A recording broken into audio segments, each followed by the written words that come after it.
शुभ सकाळ मित्रांनो, नमस्कार. तर मित्रांनो, आज असा नागपंचमी.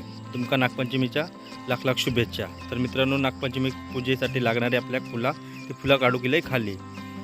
घराच्या परसवतना बरीचशी मित्रांनो फुला म्हणजे चाफ्याची फुला, सफेद फुला, दुर्वा वगैरे काढून इलय घरी येऊन छान प्रकारे आंघोळ करून मित्रांनो चालला आपण नागोबा आणू. तर मित्रांनो, सकाळपासूनच ना धो पाऊस पडत होतो. तर तुमका सकाळचं वातावरण दिसतं पावसाचा. तर आता आपण इलाव गजानन चित्रशाळेमध्ये थेच आपण गणपती बाप्पा त्याचबरोबर नागोबा आपण बनवून देत आहोत. शुभम बोलूक लागलो की दादा माझं स्लो मोशन व्हिडिओ कर. तो स्लो मोशन व्हिडिओ केलं आहे.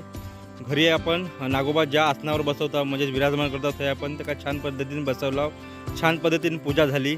तर मित्रांनो, छान पद्धतीने आयन आपल्या घरी नागोबासाठी छान असो नैवेद्य बनवला होता. मोदकाचा आणि नैवेद्य दाखवून मित्रांनो छान पद्धती संध्याकाळी आपल्या लहानपणीची आठवण येली. तर आम्ही अशीच लहानपणी नागोबा सोडवू जायचे.